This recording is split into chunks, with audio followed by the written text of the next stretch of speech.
You heard that music right. It's the Overtime Sports Show coming to you live on a Monday, not a Tuesday, starting off the week with a bang. We don't miss too many shows. We try to work around our schedules. We didn't get an opportunity to talk to and present to everybody last week. We apologize for that. And we are not in our regular spot on a Tuesday, but we're here for you on a Monday. Lots of stuff to talk about. We always start our show with a hat reveal from my co-host, Dan O'Brien. Before we get into that, we got an awesome, exciting announcement for everybody. This was a long time coming, something we've been working on for a little while now, but we have our first official sponsor of the show. We are partnering with Drop Hat, who's going to be sponsoring all of our show, including our hat reveal at the beginning of each show. If you're not familiar with Drop Hat, they are a subscription-based service providing hats of all kinds, all sizes, snapbacks, fitteds, sports, you name it. They'll do everything for you. They've got a subscription code for us. It's OTSSRocks20 that can be applied at checkout for a special discount. So really excited to start this engagement with these guys. Just really, really blessed that they are willing to work with us. We just super excited to start this endeavor. This is a big chapter for our show, and I think it is for Drop Hat as well. So if you're interested in hats and that's your thing, please support them, and you'll be indirectly supporting us. They've got a website. We'll be sharing some of their information on the screen throughout the show, so you'll definitely get accustomed to their name and who they are. But we can't thank them enough on beginning this journey with us and supporting Dan and I and everything we do. So thank you to all those guys, and we look forward to many great things to come. Dan, I'll let you kind of piggyback off of that, and I'll turn the floor over to you for the hat reveal. Yeah, for sure. Just going off what you said, they very, very happy to have them aboard with us. It's a win-win situation for them and a win-win situation for us. I mean, we're up and coming, and with us doing research, looks like they're starting to get up and coming. And what they always say is good publicity is good for everybody. So we get our name out, we get their name out, and they're able to help facilitate my different hats at the beginning of the show, because it's kind of been a staple here 28 episodes in. So I'm glad that they're able to lend a helping hand, and hopefully we can, not hopefully, but I know we will be able to help them out as well. We'll do that code. They're gonna, like Greg was saying, they're giving us a discount code that you can use at checkout if you want to get a hat subscription. Going off of what Greg said, they fit to anybody's needs. There's a little survey where you can say what kind of hat, what kind of teams you like, what kind of sports you like. And it also said it's not just sports. I think you saw that on there too, Greg, that you could do other things other than just sports. So that's kind of cool. Yeah, absolutely. So without further ado, I'm just going to flash this on the screen for everybody watching us live. This is our Drop Hat segment, sponsored by Drop Hat. Lead off every single show with a hat reveal. So Dan, take it away. Yep. So I'm going to share my screen real quick. And not sure if everybody knows what today is, but today is actually Jackie Robertson Day.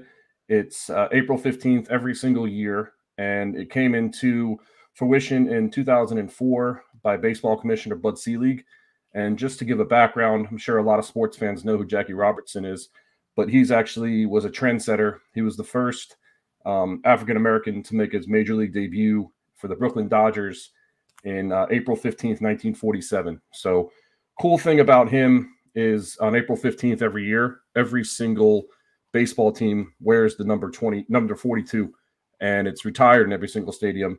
And I believe the last player to wear 42 was Mariano Rivera, who retired a couple years ago. So there's a little background for why I'm sharing this, but like I said, just wanted to recognize a really monumental day in MLB history and, baseball and country as a whole. So without further ado, please hold. I think I know where this is going, possibly. Yep, I had a feeling. So if not everybody knows, this is a Brooklyn Dodgers hat. Very iconic. Awesome. As you see with the Brooklyn B. Very, very cool. Very, very comfortable. This is our first hat that our new friends at Drop Hat sent out. And the premise of the hats that they sent me was old school. So you can see this is obviously not a team anymore, but an old school hat, and made by a company called 47. I don't know if you can see it right here on this side. It's a 47 brand. They do a bunch of different hats, a bunch of different old school hats. very, very comfortable hat. It's a snapback, and I'm on the second to last brim, but still pretty comfortable. So the hats are big enough for even big dogs like me. So it's a very cool hat. And like I said, I thought it was very fitting to actually wear it on Jackie Robertson Day. Love it, dude. That is awesome. I mean, super cool. I mean, throwing an homage back to a team with a lot of history, and yeah, it's awesome. You don't see that every day, so Yeah. super unique, awesome to add to the collection. And yeah, like we said a couple times, I mean, just can't thank Drop Hat enough. Looking forward to all the awesome selections that they provide and send. So good stuff. I got 3 more in the back pocket that we can go for 3 more weeks, and you're going to be loving every single one of them. Love it, love it. You educated me. I didn't realize today. It kind of escaped me that today was Jackie Robinson Day. So yeah, it was like perfect timing. I mean, we received the hats last week. yeah. I opened up the box and I saw this, and then I put 2 and 2 together. And like I said, very iconic day. They know what they're doing over there too. I have a feeling that they probably. Well, they weren't born yesterday. I'll tell you that much. They know what they're doing. Maybe, don't spoil it for me, but do they got any Masters hats in there? Maybe. No, sir. Okay. All right. Just thinking that would have been another way to go. So. But good stuff. Good stuff. We'll be sharing their name and who they are again throughout the show and in future coming episodes. So I dropped a little breadcrumb there. A lot of stuff we could talk about today because we missed last week, and we only do this once a week, so we usually have a lot of different avenues we could take the show in the beginning. But I want to start golf. We've been leading out with golf quite a bit. I hope listeners are not getting tired of it. I know I'm not. I know I'm not either. I think we would do everyone a disservice if we didn't talk golf coming off of the Masters weekend. And man, what a weekend it was.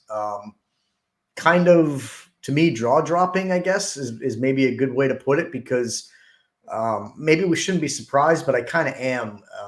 Scotty Scheffler, man, what can you say about the guy? I think the most talented golfer, the most dominant golfer right now, and it's, in my opinion, it's not even close. He's just not quite probably Tiger-esque that we saw from early 2000s or so. I don't know if we'll ever see that again, but he's close. I mean, I think he's brought a lot of excitement back to golf.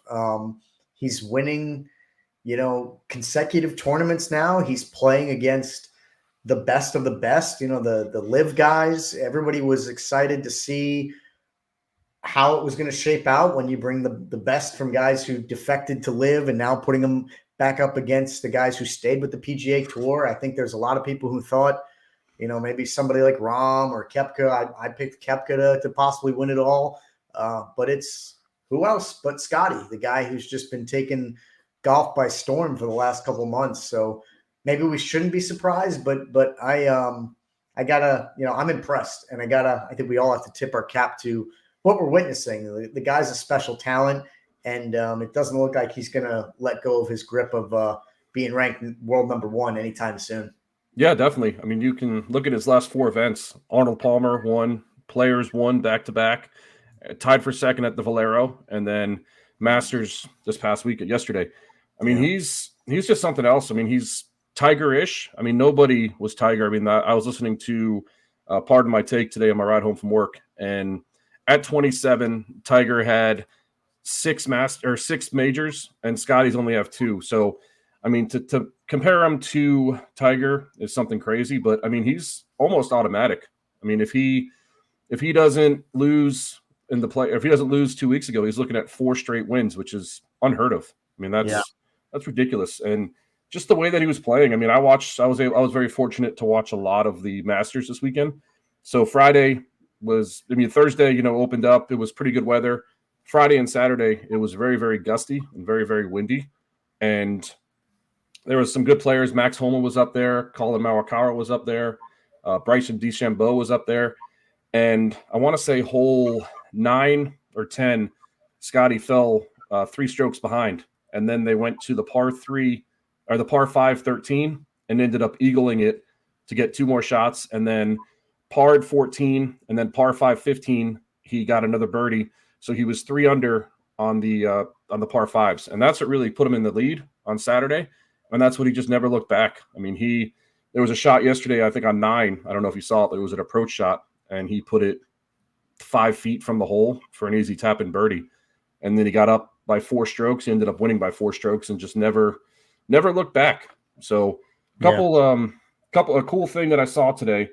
He and Tiger Woods are the only players to win the Masters and the Players Championship in the same season. So, which is a really cool stat because we talked about the Players a couple weeks ago. You know how it's like the 5th major and how a lot of players go there because, like I said, it's it's the Players Championship. Everybody wants to win there. I think we said it has the highest purse. So to win the Players and to win the Masters in the same year, I mean, obviously he's only the 2nd player ever to do that. Yep. Yeah. So very, very, very impressive. It really is. I'm kind of looking ahead a little bit. I'm looking at the next tournament. They don't take very many breaks. It's kind of impressive to see the schedule. It's a smaller purse, obviously, but I guess they're playing in Punta Cana, it looks like, this coming weekend. So maybe over in the Dominican Republic. I think it's RBC in South Carolina first and then Punta Cana. RBC Heritage Open in South Carolina. I see this weekend, April 18th to 21st. It says Corrales, Punta Cana, RBC. Oh, I guess it's the same. It's the same weekend. Yeah. So I think one's the PGA Tour and one's like not official PGA Tour event. So it's different. But yeah, the RBC, it's a pretty solid tournament. I mean, I don't know if Scotty's going to play because $20 million purse. Yeah, that's up there. So I don't think he's going to play because his wife, I don't know if you saw, they said if his wife went into labor, he was going to leave the tournament, which, says a lot of things about him as a man. I mean, obviously, me and you are not fathers, but just to have that situation, I mean, he was adamant about it. He said, if my wife goes into labor, I'm leaving the tournament no matter what. So I think he's going to take off the next couple of weeks because he's been playing a lot of golf lately. Yeah. Yeah. That was going to be my next question is, who goes to the tournament? Do they run it back? Does Scotty run it back? I mentioned it before. I wanted to see him win 3 in a row when he won Arnold Palmer and then TPC. And then I wanted him to go when I was going to the Valspar and go for a 3-peat, but he didn't play. So I was kind of wondering if he would play this weekend and run it back. But you're right. I mean, did his wife give birth yet or no? No, so she's supposed to give birth pretty much any day is what I heard. But gotcha. Yeah, I see him taking off this week. I'm sure. I'm looking at the schedule here too. Probably, if I had to guess, his next event will probably be the Wells Fargo Championship, May 9th through the 12th, because 2 weeks after that, that's the next major, the PGA Championship at Valhalla. Got it. Yeah. So it's interesting. I don't know how they work the money on it because PGA Championship is a purse of $17 million. RBC was 20. Wells Fargo is also 20. I mean, I know Quail Hollow is a big course, but it's not one of the majors. Why would the majors not demand the biggest purse? So I don't really know the full answer to that, but the secondary answer is it's a signature event. If you see where it's a signature event, so what they're trying to do is some of these events at really good golf courses and really prestigious with the field's big, that they want to do a signature event. I mean, the major speaks for itself. So I think that's why the majors don't really need a huge purse per se. They want to get these signature events and they're kind of doing what Liv did and how Liv always has these big purses. And that's why I think they have about 6 or 7 signature events where they're giving out a lot of money. So they're just trying to entice as many people to go and kind of be like the Players be like a 5th or 6th major. So I understand what they're doing, but it's hard to explain. But I mean, the majors speak for themselves. But if you see the major's worth 750 FedEx Cup points, where the Wells Fargo is only 700 and the RBC 700, so you get more FedEx Cup points on the majors. Yeah. Before we transition away from golf, we got to talk about our predictions. Well, I got something on that. Okay. Neither one of us were very good. I picked Koepka, and he finished tied for 45th. Made the cut, I guess, which is something, but he finished 9 over. Not very good. Got a lot more to say about your guy. Yeah, I'm not worried about that. It was a bold pick. No, I mean, I'm not going to rub it in or anything. To be honest, I was being a little hard on Tiger, I think, initially. He made the cut. He made it for 24 straight years now, which is impressive. It really is. So I got to give him that. But at the same time, the way he finished is pretty brutal. I mean, Yeah, Saturday and Sunday were rough. It was rough. yeah, I and mean, to steal something from my guy Jim Rome that I like, he always says DFL, dead freaking last. I mean, when you look at the guys who made the cut, 60 of them made it. Tiger Yep. was 60th, plus 16. And I Yep. think he finished over 80. I want to say that was the first time he was ever over 80 in a round or something to that effect. So you have to acknowledge that. So I'll give him credit for making the cut because I've been a harsh critic of him, wondering if he'd even make it through a round. And I do also want to acknowledge they had rain on Thursday, I think, which delayed them. So I think delayed him about 3 hours. Yeah. yeah, and I think it was on Friday, round 2, where he played 23 holes. Yeah. So I'll give him that. That's a lot of golf in a day. He's not a spring chicken, so I'll give him that. And I know you got some thoughts on it, but before you get into what you wanted to say, I got a question for you. I asked this to a friend earlier today, kind of compared it to LeBron James. We talk a lot on this show about how LeBron wants to play with Bronny. Do you think Tiger wants to play with Charlie? Do you think he will? I'm sure he does, but do you think he will? Yeah, I think he will. I mean, Charlie, I mentioned this a couple shows ago. Charlie actually tried to qualify for an actual PGA Tour event, and I don't remember how bad he missed it, but still, I mean, he's on the cusp. I think he's either graduating high school this year or next year. Yeah. But I mean, he's pretty good. I mean, Tiger, Tiger's Tiger. I still got a lot of faith in Tiger. I mean, I said it last show. We talked about it. He's going to make the cut in all 4 majors. And I went out on a ballsy pick and picked him to win the Masters, which was looking pretty decent up after the second round. I mean, he was only 7 strokes off the lead after Friday. Yeah. And I mean, he played, and I just think he still got the oomph. I mean, he didn't look bad. I think what really screwed him up Saturday was all the wind. I mean, it was very windy Saturday, and Sunday was very windy too. So I think that's what really screwed him up. And, but you got to give him credit, though. I mean, what I was going to say, you kind of touched on it. 24 straight cuts made. That was actually a record. He broke the all-time record with 24 consecutive cuts. Right? Yeah. Yeah, so that's what I was going to mention. But, I mean, for him to have the fortitude and just being able to gut it out. I mean, a lot of people could have just said plus 10, plus 11, I'm just going to withdraw. But, he stuck it out. I mean, to be able to finish 4 full rounds, I think was quite an accomplishment for him. So I think he's going to be able to build off of this. And, I think that just nothing but up for him. Because like I said, he quite an accomplishment because Augusta, the Masters, is one of the hardest golf courses on the tour. And for him, like I said, to 1, make the cut, and 2, finish all 4 rounds. Pretty impressive. Yeah, it is. Nothing but respect for him. Same. I'll give him that credit. I think golf is better when Tiger's in it.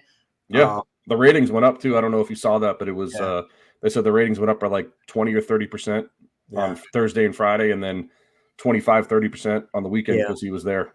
I root for the guy. I really do. I question sometimes if I think he can make it through just because some of the issues he had, but I do root for him. I think the sport's better.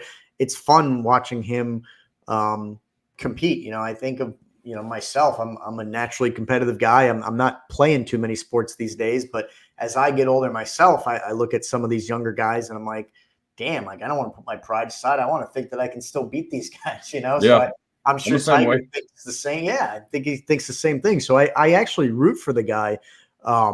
It's interesting. I'm looking at some of the guys like Mickelson is part of LIV, but he's even older than Tiger, and he's still playing in some of these events. And then you got a guy like Vijay Singh. I think they said he's 60 or 61. Yeah, he made the cut too. Yeah. So hats off to him. And if some guys that are even older than Tiger are still doing it, then maybe Tiger will. It's just that was something interesting. I was thinking about. It'd be cool to see maybe Tiger play with his son one day. But I was just looking it up. Charlie Woods he's only 15, so I don't think. Okay, so maybe he's a sophomore. A couple years left. Yeah. No. But still, I mean, he went. I mean, his name is Woods, so that's why he got the opportunity to qualify or to try to qualify for PGA Tour. But still, I mean, to be able to do that, that's pretty impressive. Yeah, definitely. I think we could switch gears unless you got anything else you want to add on golf. No, but there's this one more thing. This guy who got second, Ludvig Åberg. Yeah, he is a name to be reckoned with. I think maybe not this year, but next year he's going to be competing for tournaments and major championships. He's a young guy. I want to say he's 23 years old.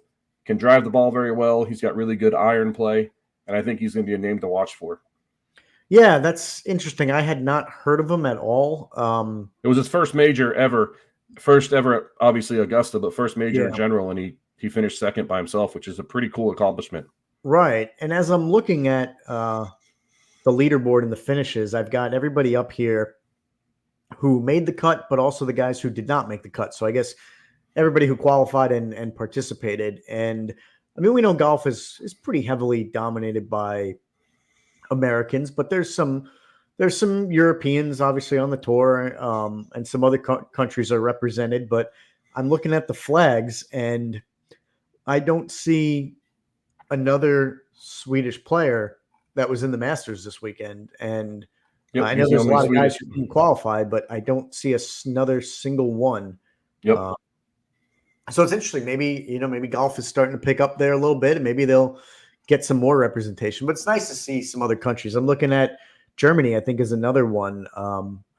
I've seen this guy's name, Jaeger. I can't remember his first name, but same thing with Sergio Garcia. I think is he Spain? Yep. Him with Actually, John Rahm. Yeah, there's a couple guys, and Olzaba, but not many. Looks like this one is that Puerto Rico? I don't know. There's a couple. Anyway, yeah, I just thought it was interesting how he's literally the only one representing Sweden right now. So definitely keep an eye on him. Yeah, if you remember a couple years ago, Annika Stornstan, she was Swede. And so I think that's what he probably watched her growing up and said, I want to become a golfer. So she's probably a pretty big influence in his life. Yeah. Yeah, for sure. That's a good point. Yep. All right. Well, I think turn the page, and I don't know if we'll spend too much time on this, but we didn't do our show last week, so I think we'd be remiss if we didn't spend at least a couple minutes on March Madness. And number one, acknowledging the winner of our bracket tournament. I don't know that we know who this is. I know you are not sure, Dan, and probably going to butcher the name, but Gary Bitsakis. I don't know how you pronounce that, but I don't either. Gary was the winner. So hats off to Gary. Congratulations. Congratulate you on winning the bracket tournament. It was fun. And as we mentioned, we owe you some money. So we're going to do some reaching out, see how we can connect you. We realize that we have to validate that somehow. So I think Dan and I will figure that out. But Gary, we're going to make sure you get paid, and we want you hopefully run it back and participate in some more of the brackets that we do. We'll talk more about it, but we'll be having an NHL bracket challenge. So maybe you can, if you're a hockey fan, you could run it back and try to go 2 for 2. But congrats to Gary. Appreciate you signing up. And, we'll be doing this show, I think, next year, and we'll be running back March Madness. So we'll see if you can run it back as the defending champ come March next year. But the tournament itself, I wanted to spend just a few minutes on. I thought it was a fantastic Final Four and tournament. The championship game, I caught bits and pieces because I was actually at the Mets Braves game, and we'll talk a little bit about that. So I caught bits and pieces of the actual final. I thought it was going to be a little bit closer than it was, mainly because of how dominant Edey was. We talked a lot about him and just how he was just so dominant on both sides of the ball, offense, sucking in rebounds. So I really thought he would kind of keep it a little bit closer, but just really, I think, credit to UConn for just how dominant they are, not only to obviously go back to back, but just run the table the way they did this year. Really impressive. It doesn't happen often. I think now UConn is, I want to say, the only school to have won. I think it's men's and women's basketball championship, if I'm not mistaken. But just overall, just really impressive what they did. I'm kind of curious your thoughts, Dan, if you think that there's any chance at all that they go for a three-peat, because I don't think there's ever been another team besides UCLA back in the day when John Wooden was just winning everything. We know there's been a couple teams that go back-to-back. We talked about it. I think the Gators were the last one to do it. But I don't know that anyone else has won 3. And I don't think so either. Yeah. So, I mean, what do you think? You think there's any shot they could do it again next year? I mean, there's always a chance. They're going to have their big guy. I believe he's going to stay one more year. He's young. and they still got Hurley as a coach. I mean, Hurley, I don't know if you remember leading up to the Final Four 4 years ago, he said, "You better get us now because we're coming." And look what happened. They won back to back. I mean, they were just a sound team. Everything on their team was clicking. And I want to say Edey, he actually did dominate. I think the final was like 70 points, and he had like 35 of them. So he did dominate, but nobody else really could hit threes. I want to say that they were the top 3-pointing team in the nation, and they only hit, I think they were like 2 for 7 on threes. So UConn definitely had a game plan. They definitely had a game plan for Edey, pretty much meaning let Edey do what he wants to do, but we're going to cover the 3-pointers because like I said, they were the leading 3-point shooting team in the whole nation, and to only go 2 for 8 or 1 for 7, it was something absurd like that. And it just shows how good of a coach Hurley is and how much experience they have. I mean, from last year, I think they only lost 3 or 4 guys. They had a really good freshman this year, Castle. He probably is going to leave, but he was a good player. They had a couple grad transfers. I think somebody from Arizona State, which was really good. And they had a guy that was 7'2", white guy down in the middle who was able to handle Edey. So there's always a good chance. Like I said, Hurley's a great coach. So we'll just see what happens. I mean, college in general, we've talked about it with college football. With this transfer portal, anything can happen, really. I mean, a lot of these guys are going to transfer. I mean, who knows if Bronny James, I mean, he entered the transfer portal, and then the next day he entered the draft. So if he's really going to go to the draft, I think that's a stupid idea. But if he goes to the transfer portal, he could transfer to any of these top teams, really. So it's really just a curveball. But I always say coaching is what leads it, and Hurley's a hell of a coach. So there's always a good chance to answer your question. I know that was an elaborate answer, but to answer your question, there's a chance. Yeah. So Bronny James, what year is he in? He was a freshman. He is a freshman. That's what I thought. And where was he going to school? So he was at USC, and I want to say 2 weeks ago he entered the transfer portal, and then the next day he entered the draft. So where was he trying to transfer to? He just entered the portal, kind of like college football, entered the portal. He doesn't have a destination yet, but what he's doing is he entered the draft, but he's leaving his options open. So he's not like signing an agent. So he's keeping his, as they would say, college draft or college eligibility. And I guess he's going to go in there and see. I mean, LeBron James might pull some strings, but he only averaged like 4.5 points a game. So I don't know why he would enter the draft, but transfer portal might work for him. So we'll see what happens there. Interesting. Yeah, very much so. Yeah. Overall, I thought it was I thought it was a fun tournament. I think we had 2 number ones in the Final Four. Yep, as I'm looking at it. UConn, Purdue. And Purdue, and then Alabama was 4, and there was a somewhat of a Cinderella team in NC State.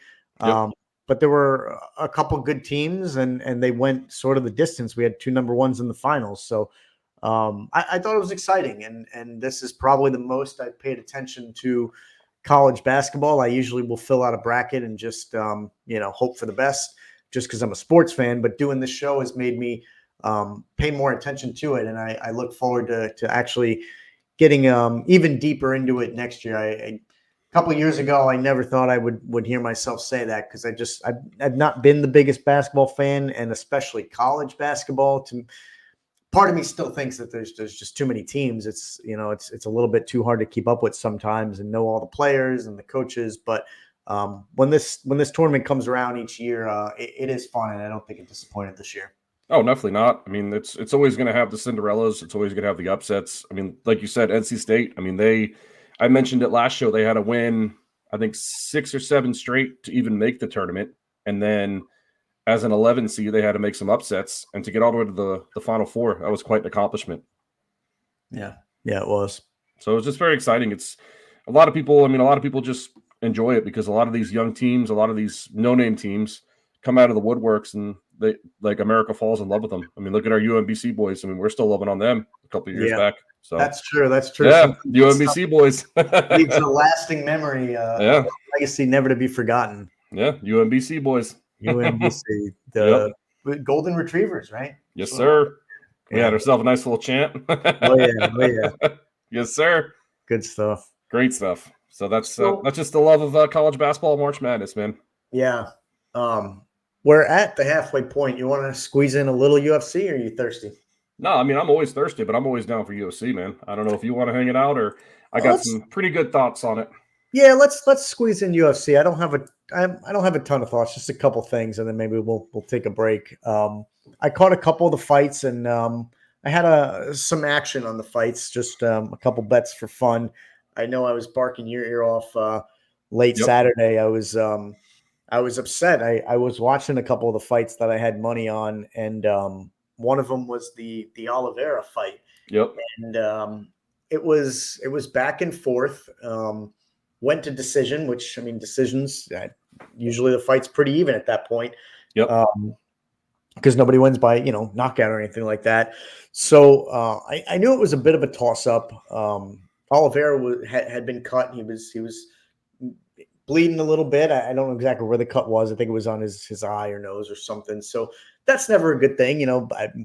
I put a lot of stock in that for sure. If you can open up your opponent and make him bleed, that's not a good sign. But I really thought Oliveira was going to get the edge at the very end when it seemed like a foregone conclusion that he was going to put his opponent to submission. Had the round gone, I think, just a few seconds longer, he would have won. It looked like, and I don't even know how to pronounce the guy's last name, Sarukian or something. Oh yeah, looking at it, yeah. But Armin Sarukian, yeah. yeah, sorry, whoever he is, I don't know how to pronounce it, but he fought a good fight as well. But he was about to go to sleep if the fight was 3 seconds longer. So I just thought, man, that was probably going to give Oliveira the edge, and he lost. It was pretty much a toss up. But the other reason I don't really like Sarukian is because of what he did. I don't know if you caught this, but he just seems incredibly cocky to me. Like I said, he was inches away from being submitted, and Yep. when they were going to announce the decision, they announced the first judge actually had it 29-28 for Oliveira. And if you caught his look, he kind of, his eyes went wide and he like did a hand gesture. He's like, what? Mm-hmm. Like how could you possibly think that? And I'm like, it was 29-28. It's not like the judge called it lopsided. It's very reasonable, in my opinion, to think that's what it was. And then the second judge was 29-28 in his favor. And then obviously the final judge was the same thing. So we got the win, but it just rubbed me the wrong way. This guy seemed like his attitude and his demeanor and his body language would suggest that he just mopped the floor with Oliveira, and he didn't. I mean, I know he caught him, with a nice hook somewhere and opened him up and he was bleeding, but he was also, I think he should be really, really grateful that the bell rang when it did. Cause the guy was like, he wasn't moving. He was 3 he had him seconds good. Yeah. from being submitted. So that was just really the only thing I wanted to bring up. I don't know if you caught that fight, but that dude just, I did. Yeah. Yeah. He was very arrogant. Yeah. Super arrogant. Couple other fights. I don't know if you saw the Gaethje Holloway fight. That was one of the best fights that I've ever seen. Yeah. Probably the second best fight I've seen. The first best fight was when I saw live a couple years ago in Jacksonville with Gilbert Burns. And but this one was crazy. I mean, it was for the BMF belt. So, we're a G school, we're a G show. So badass mother, you can fill in the F if you need to. Yeah. But that's what it was for the belt. And I don't know if you saw the last 10 seconds, but Holloway said, meet in the center. And they're just freaking wailing. Yeah. And then Holloway caught him on the chin and knocked him out. So it was really, really exciting fight. I don't know if you noticed it too, but at the end of the first round, on the back of Holloway's heel, it actually broke Gaethje's nose. So from the end of the first round until the end of the fifth round, he was playing with a broken nose, meaning that he was breathing through his mouth, not his nose. Yeah. So just for Gaethje to show up that hard, I mean, that was really something else. And I thought, like I said, it was one of the best fights that I've seen. And then the girl fight, which was a title fight. I don't know if you saw that one, but after the first round, Zhang Weili had Yang, I don't know how to say her last name, but she was actually asleep. I don't know if you saw that, but she had her, choked out and she was about to be done, but the round knocked out and the ref had to actually help her up and she was all woozy and she ended up going the distance, the 5 rounds. I mean, Wang Zhili won, but that was kind of crazy. I don't know if you saw that one. And then the main event, this dude, Alex Pereira, he's something else. He really cool what he does. So he comes out to like a Brazilian tiki song, and he comes out with the drums, and then right when he gets there, he does like a bow and like yells at Jamal Hill. And in the first round, they're fighting, and he just freaking comes up, knocks him, and then he does I don't know if you saw the celebration because Jamal Hill earlier in the week he had a Stonehenge necklace on, and he threw it in front of Alex Pereira as major disrespect. So Pereira just hit him a couple times and then knocked him out. And that dude, he's the fastest. He hasn't even been in the UFC 2 years. And I saw some stats. So in his first 8 fights, he's beaten Sean Strickland in the middleweight, Israel Adesanya middleweight, Jan Blachowicz light heavyweight, Jiri Popovich light heavyweight, and Jamal Hill light heavyweight. He's already beaten 5 former UFC championships in his first 8 fights. This dude is something to be reckoned with. I'm looking at his profile right now because I noticed he's 10-2, which is a good record, but it's not a lot of fights, and that goes to what you're saying is he's only been in the league for 2 years. So I was thinking, what has he been doing? Because if you look at his profile, he's actually about the same age as you and I. He's 36. He'll be 37 in a couple months. So he's not young. If he's only been in the league 2 years, what's he been doing? It looks like he's been a kickboxer, I guess, and doing some of that stuff. Yeah. So a lot of these guys, before UFC, I don't really know what he did before, but yeah, he was a kickboxer, and he's probably nobody knew about him. He came from nowhere, and then UFC finally gave him a shot, and then look what he's doing in UFC. It's crazy. Yeah.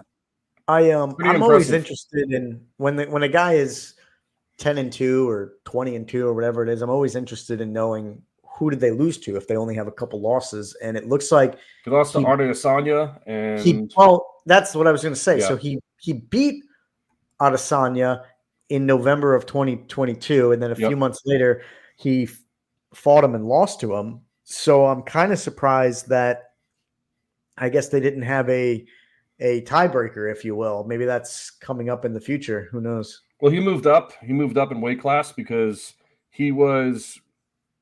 Adesanya is a middleweight, and he moved up to light heavyweight. And after the fight, he actually said he wants to move up to heavyweight. So he actually wants to move up the rankings. And I think him versus John Jones would be a really good fight. I think John Jones is going to whoop him because John Jones is John Jones. But I think that's what he's going for, is to move up to heavyweight and fight John Jones.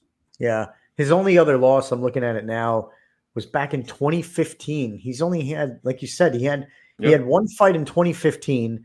Probably wasn't even with UFC. The first fight in UFC was probably 2022.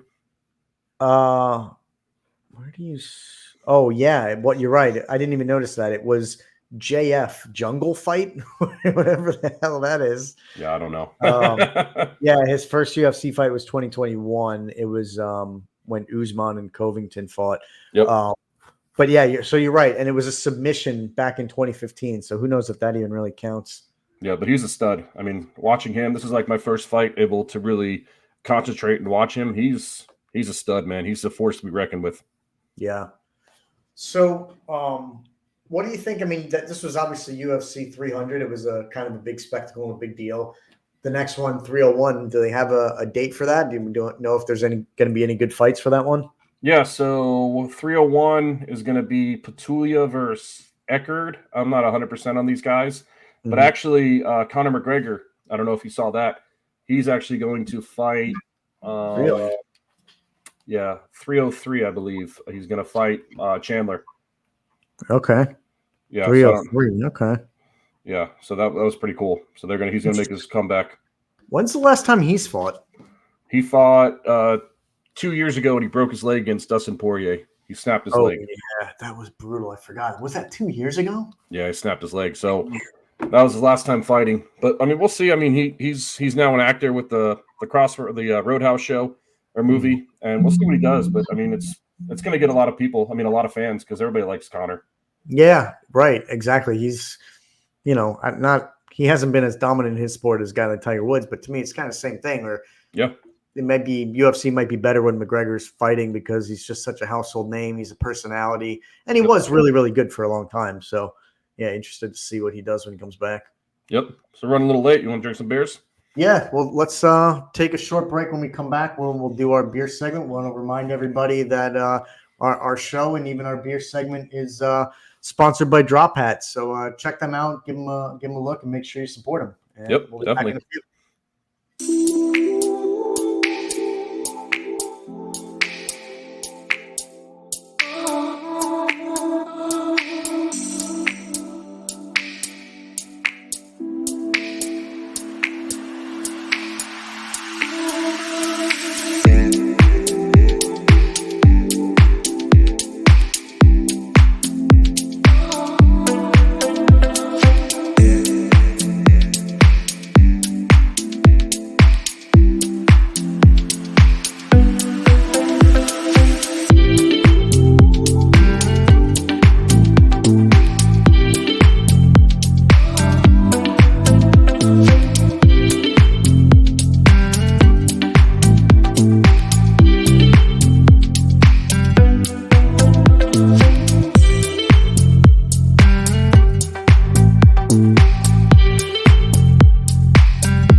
Yeah,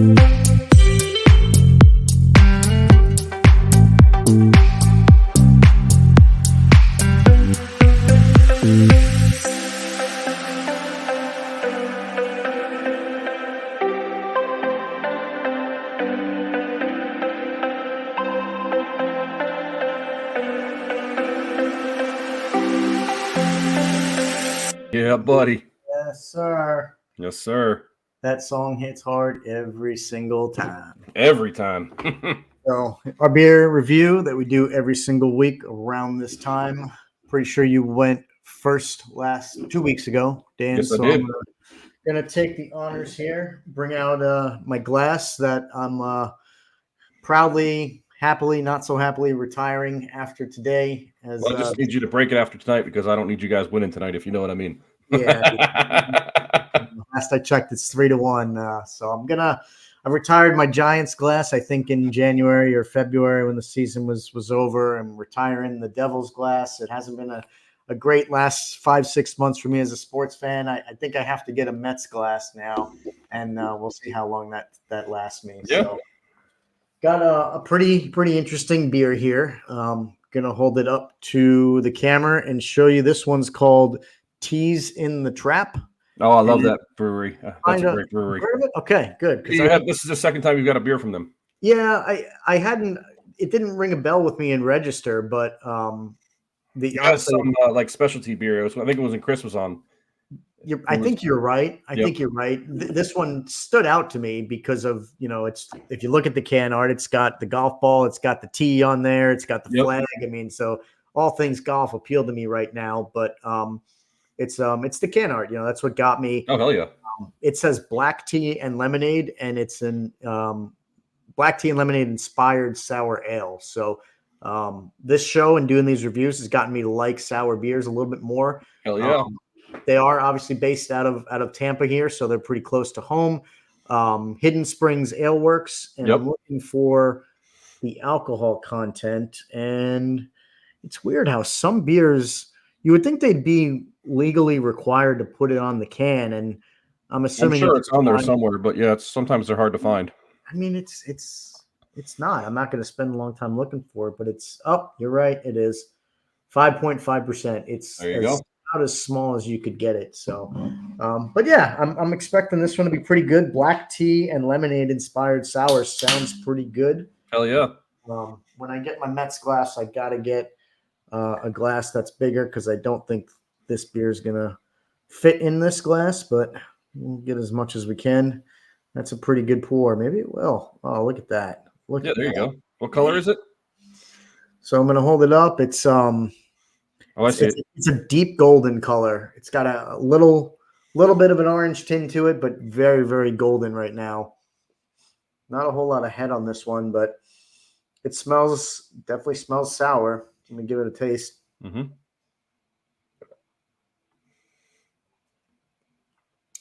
Oof. Man. That one hits. Can you taste the tea and lemonade though? You can. They kind of I do taste the black tea. It hits you afterwards a little bit. It's powerful. I am trying to see if the flavors go together. I think they do. Let me give it another sip. This one's interesting. Oh, okay.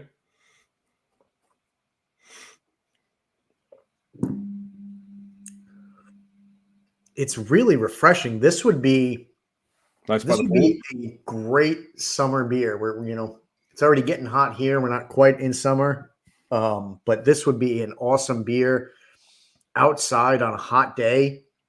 This is good. This is crisp. It's not overwhelming. Sometimes the sour beers can be a little bitter, give you that puckering of your lips, but this one's not that bad. It took me a minute to kind of process the combination of flavors. Yep. Because it's powerful, but this is really good. I'm gonna go 8.4. Nice. Yeah, Hidden Springs. Hidden Springs does a good job with a lot of beer. Yeah, they do a really good job. Good. If you're a sour fan, you would like that. Anybody out there, you would really, really enjoy that, I think, and a great summer day. So I'm going 8.4 for that. All right. So this one right here, it's from Jack's Abbey Craft Lagers. It's called Red Carpet collab, and it's a lager brewed with red rice and guava, as you can kind of see. Yeah. Okay. It might be funky with that red rice. I don't really know what to make of it, but Red Carpet, and like I said, the art's pretty cool. You can kind of see the guava right there, and it's out of Farmingdale or Yeah. Farmingham, Massachusetts. 5% alcohol. Okay. So we'll go ahead and give this a whirl.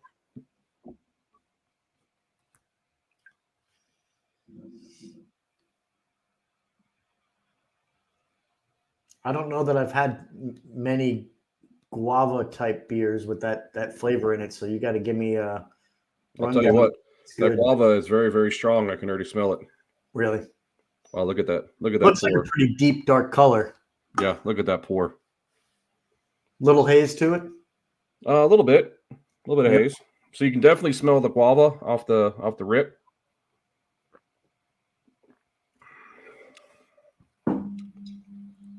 That's really delicious. That's very tasty. So you definitely taste the guava. The guava is definitely a huge part of this, and it's actually very refreshing, very similar to yours probably. It probably is very close to being a sour because you can get a little bit of sour in there, but that's very refreshing, very tasty. I'm going to go an 8.4 as well. It's very, Nice. very good. Yeah, it's a great beer, man. Love it. Yeah, good stuff. 2 8.4s. That means we did something right in picking our beers. Those are good scores. Those are pretty Yes, we did. high. Cheers, buddy. Cheers. Yeah, man. Yeah, that's really good beer. I like it. It's got very good notes. Like I said, the guava's a different taste. I mean, you can really taste the guava. So they knew what they were doing there. Mm-hmm. I like it. Hell yeah. Hell yeah. All right. So we've got a few minutes left and still some things to talk about. My segue with my cup means we got to talk a little bit of hockey. That's fine. Our two teams are playing tonight, right now, actually, as we speak. It was 3-1 last time I checked. The I Islanders. just checked. Yep. For my team, it's the last game of the season, game 82. And as we predicted, we did some predictions probably 2 months ago, I'd say, going back. Yeah.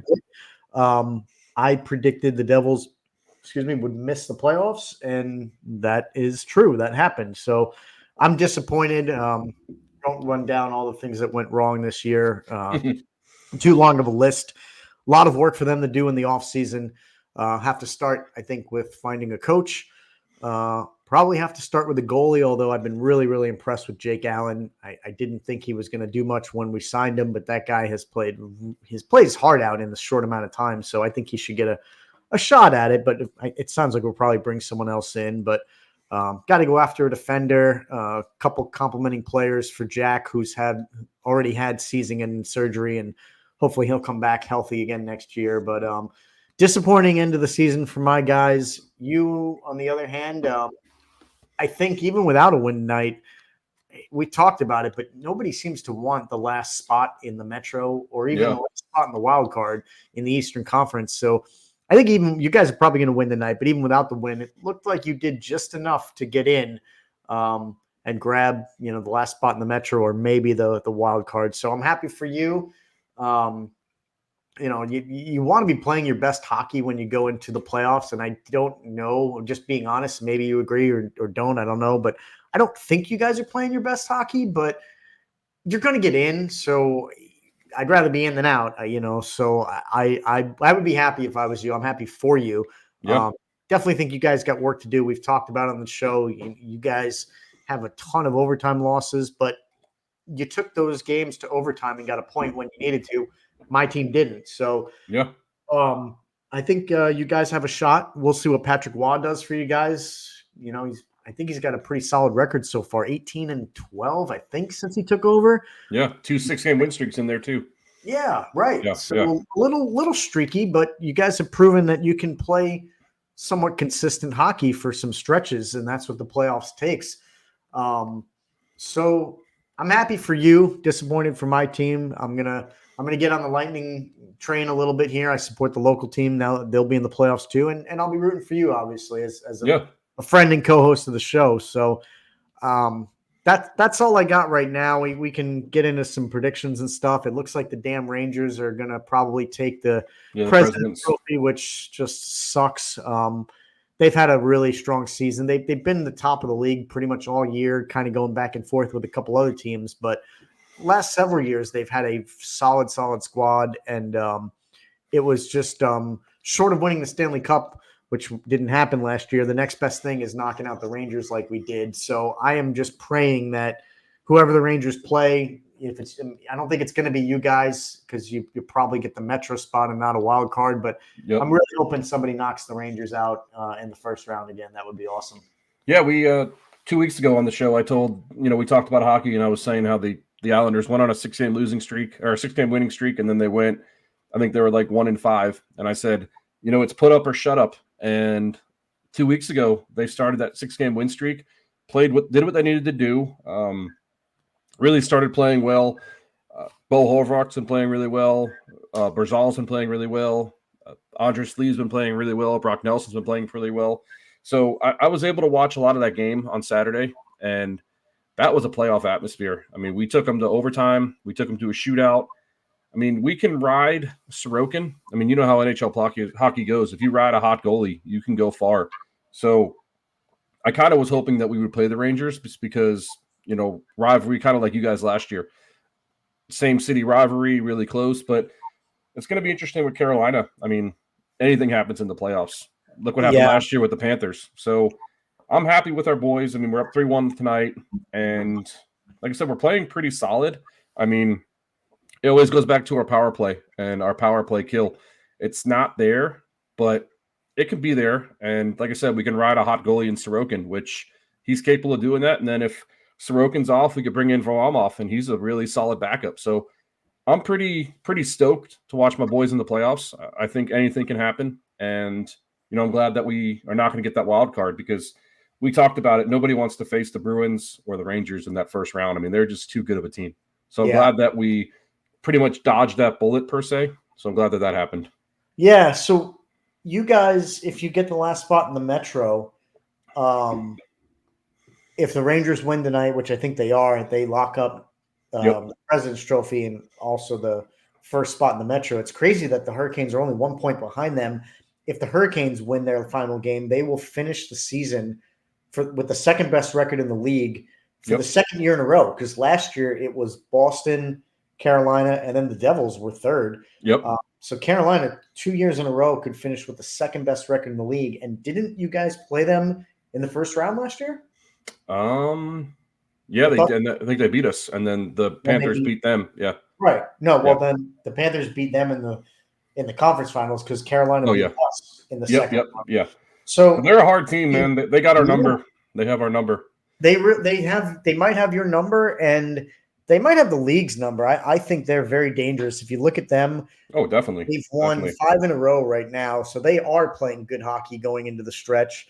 And I think they're a well-coached team. I got a lot of respect. Yeah, Rob Brendamore is a really good coach. Yeah. He was a great player. He seems like he demands a lot from his team. He seems like he could be the right mix of a player's coach, but at the same time, a guy who's kind of a hard ass, and that's like the blend you want. You want someone that relates to the players, sticks up for them, but you want a guy who has high standards too and demands a lot. So I would watch out for Carolina big time. Yep. I think the Leafs, like they usually do, are going to find a way to flame out. I don't think they'll put it together. Panthers, Bruins will be interesting. Those teams are solid. On the West side, I've said it a lot this year, but Dallas, man, they are just they got a good team. So stacked. I don't think we've talked about this before. I think I was talking to another pseudo friend of our show, Tony, when he was here visiting. We were talking hockey. We went to the game, and I was telling him I don't play many games anymore, video games and whatnot. But when I do, I usually play hockey, and I do like a season or a dynasty or something. I don't like to pick the Devils or the Lightning. I like to pick other teams and play with them. It helps me learn some of the other players and things like that. And I actually have been playing with Dallas here and there, and like I said, they are just so stacked, man. Jake Ottinger in goal is pretty reliable. Miro Heiskanen on defense is just an absolute stud. and then just their offensive firepower, Yeah. like guys like Jamie Benn, Tyler Sagan, Johnston. There's just they're so many. stacked. Yeah. Dude, you could go on and on. Brian Marchment, Pavelski, who's still doing it. It's just sick. They have so much depth, and I'm a broken record sometimes, but I always say depth wins championships in any sport. So I would watch out for the Hurricanes in the East, and I would watch out for Dallas in the West. Are kind of my two picks right now. Yeah, Robertson and Duchesne, I mean, those guys are popping. Exactly. They're just ridiculous. And how could you even leave those? Yeah, it's crazy. It's just sick. It's crazy, but yeah, we'll see what happens. I mean, I think we mentioned we're going to do a bracket for the NHL. So unfortunately for us, I think the season ends on Thursday and the playoffs will start Saturday. So we'll get a link out there on our Facebook page, and we'll do it kind of like March Madness. The more, the merrier, and we'll throw in another gift card and have fun with it, because I know I enjoyed it. People who got in it enjoyed it. I know you enjoy it, and looking forward to it. But going off what you said about Carolina. They're a different team at home. They get kind of like that Southern college football fans in their arena. I don't know if you've watched the last couple of years in the playoffs. I'm sure you have, but their arena just gets loud to another level. So that's why they're so successful, I think, at home. I mean, their home record is 27-10. I mean, that's pretty solid. 27-10-4. I mean, they have a lot of wins. I mean, the Rangers got 29 wins, but still, they get like that Southern fans, and that place just gets rocking. So that's one thing I'm worried about. But if we just we split, you know how it goes. Split on the road, take care of business at home, go back home, and maybe win in 7. That's what I'm looking for. But we'll talk about that when we get there.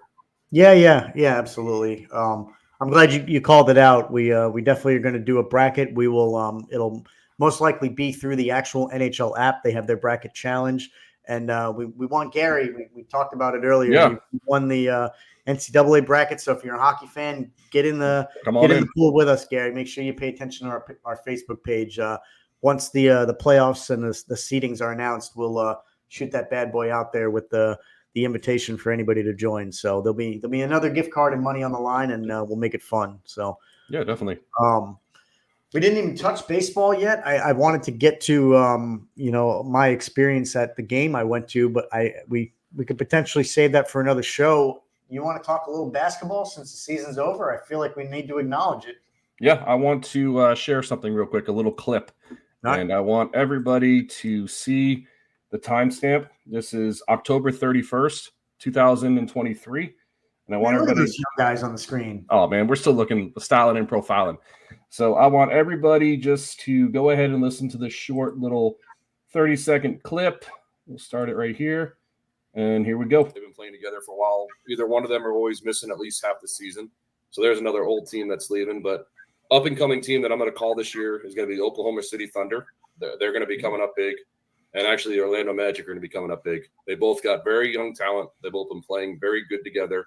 So I think that those are two teams to watch for and two teams to make the playoffs this year. That's a bold call, but I think it's going to happen. Just those two teams. And I like it's gonna be a fun year. So, just not to blow my own, pat my own back, but I called that October 31st. And let me go ahead and share my screen one more time. Please hold. And I just want to do something real quick. A little bit of gloating. A little bit of gloating is always good for everybody. So that is a classic example of why you should listen to this show. I mean, so if you look right here, number 1 seed with the Thunder, number 5 seed with the Magic. Called that October 31st. So well done. You could tell that I did my research a little bit. I mean, they were both up-and-coming teams, both very young teams, high draft picks. So, like I said, not to gloat, but kind of pretty cool that they made it. That was solid. That was and that's no joke. I mean, it's not like you cherry picked somebody at the halfway point. Like you said, October 31st, the season had barely begun. Yep. And you got it. So good stuff. My pick was way less sexy. I was pretty high on the Celtics. You could make the argument that was cherry picking, but anything can happen. Good team. Yeah. Yeah, anything can happen. And I look at what I know on their roster and some of the guys on their team, and they're dominant, and they just, they were 6-7 games better than the second best team in the league, not even the conference. So I'm still riding with them. I think Yeah, you I'm going to should. continue on in the postseason. I think they're the team to beat. Sure, you got a couple thoughts, but I couple things that I want to acknowledge is I've never been the biggest basketball fan, so I never really had a team to root for, even when I grew up in New York.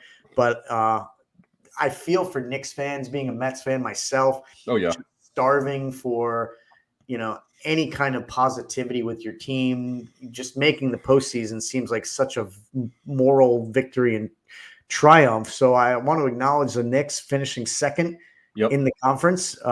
Pretty impressive. I think they still are trying to get healthy, but they finished the season winning 5 in a row, and looks like they can maybe make some noise. So I'm happy for a Knicks fan and interested to see what they do in the postseason.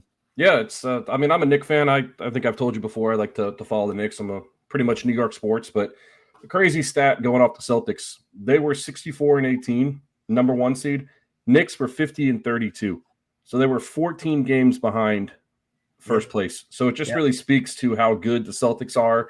How they're a seasoned team. Brown, Jaylen Brown, Jason Tatum, Kristaps Porzingis, Drew Holiday. I mean, they got a really good team. Jaylen Brown is what I was going to say. But yeah, they got a good team. I think they're the team to beat.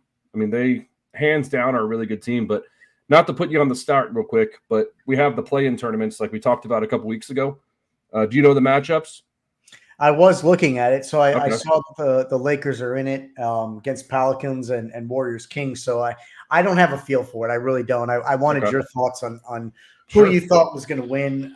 So I'm going to give you my picks on the playing game. So I'm writing them down. we're going to start on the right in the East with the 9-10 matchup with the Bulls versus the Hawks. Mm-hmm. I think the Bulls are going to win. They're going to beat the Hawks, and I think that in the 7-8, I think the Heat are going to win, and they're going to advance and become the 7 seed against the Knicks. And I think that the Sixers are going to beat the Bulls because Joel Embiid, he's back, and he's a stud. He's a beast. So they'll be the 8 seed. They'll be playing the Celtics. So I have 8 seed being the Sixers and the 7 seed being the Heat, if you got that down. Yep. And then going on the left in the play-in game, 9-10 is Warriors-Kings. I think Warriors, I've mentioned them a couple times throughout the show. I think they still just have too much talent. I mean, they still got the Splash Brothers, Klay Thompson, Stephen Curry. They still got Draymond Green. They still got Stephen Kerr as their coach. So they're going to win. And I think that the Pelicans-Lakers, again, goes on with experience. I think Lakers beat the Pelicans. And I think they're going to be the 7th seed against the Nuggets. And I think the Warriors beat the Pelicans, and they become the 8th seed and play the Thunder. So that's my my play-in results. I got it. I got them written down. So we'll know by next week when we do our next show, because looks like the West plays tomorrow, actually, and the East is on Wednesday. So we'll know the matchups, and I think the playoffs will probably start over the weekend, I imagine, right? They might take a couple days off, but yeah, so they begin April 20th. Yep, I'm looking right here. NBA playoffs begin April 20th. Same with hockey. So it's going to be a fun playoff game on Saturday. NHL playoffs, NBA playoffs, baseball in full swing. Week before the NFL draft. We'll talk about that next show. We're going to have a pretty full week next show about playoffs and NBA, NHL, and NFL draft. So, yeah, a little bit of foreshadowing, as they would say. Good stuff. I like it. I wrote it down, some bold picks, but it's definitely gonna be a good weekend. So yeah, I mean, we could have some baseball if you want, or if you want to hit it next week. I mean, I love me some baseball. Tell me what's on your mind. We got a couple things we can talk about before we wrap up. I want what's on your mind. I got I got some stuff. I'm going to put you on the spot here.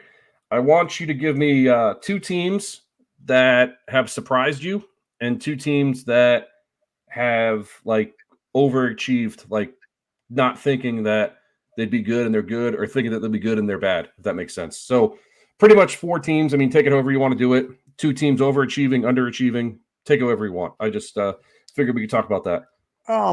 Underachieving surprised the Astros. I mean, 6-11, the bottom of their division. Oof. Yep. I mean, that's just, I didn't see that coming at all. I really Neither didn't. did I. We talked about leading up to the show or the season. I picked the Rangers to win the division, but I thought it would go back and forth with them and the Astros. A long season, obviously, but Mhm. 6-11 is not where you want to be right now. I would love to say that the Marlins are surprising me just because they're the worst team in the league right now. Well, second worst. The Sox are so bad, but they're not surprising either. I take what I can get from some of my friends who I know are Yep. close to the teams, and our buddy Eric, who's a diehard Sox fan. I asked him before the season how the Sox going to do, and he said they're going to be awful, and he's I actually, been I right so far. real quick, I actually texted him last week, and he said, "Nope, I'm moving over to my Cubbies." And I said, "Come on, man." He said he's moving over to the Cubs. Yeah. Wow. He'll be hearing this tomorrow. He'll give me a No, shout out. I can't let him do that. You can't. That's like a dividing line. You can't. And I got him on the dividing line too because I said, "Is the Cubs? You have a tattoo of the Cubs on you?" And he said, "Nope, you got me there." So No, I can't allow him to do that. There's no way. I know. I forbid it. You can't jump from one team to the other. You don't go I know. Mets, Yankees. I You know. don't go Just Jets, saying. Giants. No, I'm just doesn't happen. saying. I'll have to screenshot the Um, text and send it to you. Yeah. So other surprises. There's not a ton right now because it's early. I will say overachievers so far. The Pirates. They're still 11-5, really good record. I didn't see them being this good. So they're a surprise to me. But other than that, I think it's a little early. I guess I'd like to throw my Mets in the ring right now for surprises. They're 7-8. They're playing 500 ball, which is 3 straight series wins too. Yeah, I thought they would be where the Marlins are right now at 3-13. I'll save a little bit for next week maybe, but the experience I had at the Braves game didn't disappoint. And they for the atmosphere, number one, which I've said is phenomenal. But I got to see a win too. It was a really, really good game. Some surprises with the team and how they operated, which I'll maybe talk about next week. Sure. But they're hanging in there so far. I mean, 15 games into the season, they're 500, which is kind of nice. How about your boys? I mean, you guys are. Oh man, I was gonna end with them. I was gonna end with them, but I can lead with them. I mean, I ain't worried about it. I got a Brooklyn hat on, so it's got love with my New York Yankees. So there's close to that. But I mean, we're just playing really well. We got a really good run differential, plus 21. We haven't lost a series yet, and we're actually into Toronto tonight. So I mean, besides yesterday where we kind of blew it at the end, but that's because we had a doubleheader on Saturday, so a lot of our pitchers pitched a lot Saturday, and we didn't really have a lot of people available yesterday. But I mean, we're just playing really good. Anthony Volpe is playing good. Juan Soto is playing good. Aaron Judge hit a tape measure home run yesterday, so I think he's kind of snapping out of his little new season funk. Can I stop there for a second? Sure.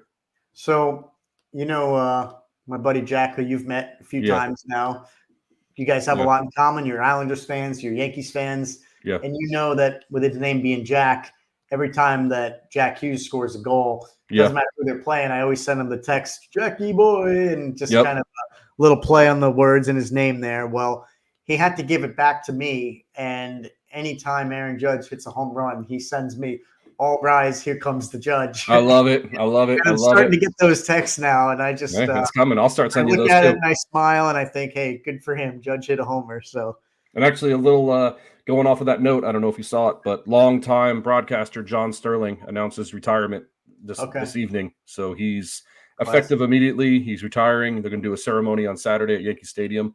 But he's the one who comes up with all those sayings. Start the season. He did, and I don't know if he's got health problems, but he hasn't done a radio game in like a week or two. And it came out this afternoon tonight that he's retiring. So he's the one who comes up with all those all rise, here comes the Judge. Yeah. So, he's a legend. And it's an A-bomb from A-Rod. Exactly. Yep. So, going off of that, I mean, but my Yankees are looking good. Pitching's looking good. And it's very surprising because, like I said, beginning of the year when I did my preview, I talked about Garrett Cole, and if he was going to be gone, it was going to screw up our pitching staff. And we haven't really missed a beat because our bullpen's pitching good, and we're getting some good starts. Carlos Rondon is pitching really good. Marcus Stroman's pitching really good. So I'm very happy with them. Another team that I'm surprised about that would go up there would be the Kansas City Royals. I mean, they came out of nowhere. They're 10-6, very young team. Nobody expected them to be like this, but I mean that's a really good team. And then another team that I'm going to go with you, the Astros, 6-11. I mean, they were World Series or bust. I mean, they made the World Series, I think, 4 or 5 years in a row in the conference series, the American League Championship Series. So to be 6-11, I mean, obviously 162 games, a lot of games left, but yeah, going off of them and my Colorado Rockies, man, I'm still gonna go with them, but they they're disappointing me. So that's okay. I'm gonna stick with my boys. Yeah, You need to drink more ice cold banquet beers. Yeah, I'm looking at the run differentials right now. The AL West is pretty bad. Only the Rangers leading the division are positive. Yep.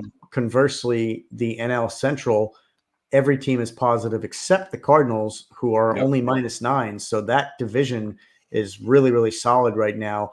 Yep. And then look at the Sox, man, -51. I know, that's ridiculous. Yeah, they're not even in the games that they're playing. I mean, Yep. 1-6 at home on the road, 1-7 at home. It just doesn't matter who Yep. they play, where they play, when they play. It's just, Yep. I feel bad for them. Pirates too. Pirates are a very surprising team as well. I'm very Yeah. happy with them. I mean, they got a young team, and I'm glad to watch them play pretty good so far. But Yeah. So I think that's just gonna rock and roll with it. What do you think? Yeah, good stuff. I mean, we went a little long today, but we had a lot to cover from missing last week, and I know we'll have a lot more to cover next week. We'll have NHL and NBA playoffs are going to finally be kicking off. I think we have plans to hopefully bring on a guest who's been on the show before, and we'll run down some of the action. So we'll get a little bit of the scoop from the horse's mouth, if you will. Yep. Yeah, we covered a lot today, and a ton more to come next week. So make sure you keep watching. We want to again say one final shout out and thanks to our friends at Dropad. It's an awesome step for us, and can't thank them enough. It can't go unnoticed or unsaid. So we want to thank them and please give them a shout out. We'll be spreading some love to them on our Facebook pages and all of our socials. So you know where to find them, and you know what codes to use to get a discount if you do decide to sign up. So many thanks to them. Yeah, like I said, you said it. I said at the beginning of the show, I really do believe it's going to be a win-win for both of us. They're going to get their name out there. We're going to get their name out there. And it's just really, helping each other out. And so far through emails, they've been very friendly. And, we're just really beneficial and really thankful for everything they're doing for us. Obviously, cool hats that I got on now, Brooklyn Dodgers. I mean, old school hat. Yeah. They nailed it with this hat, and I can't wait to see what's next week. So yeah, they're going to keep the old school theme going. So that's the only clue I'll give you. So this first batch, like I said, beginning of the show was called Old School. So we got 3 more old school bad boys, and then we'll see what else we can go with. Beautiful. Yep. Love it. Well, that's a wrap, Ski. Appreciate everybody listening. This is Overtime Sports Show, episode 28, signing off. See you.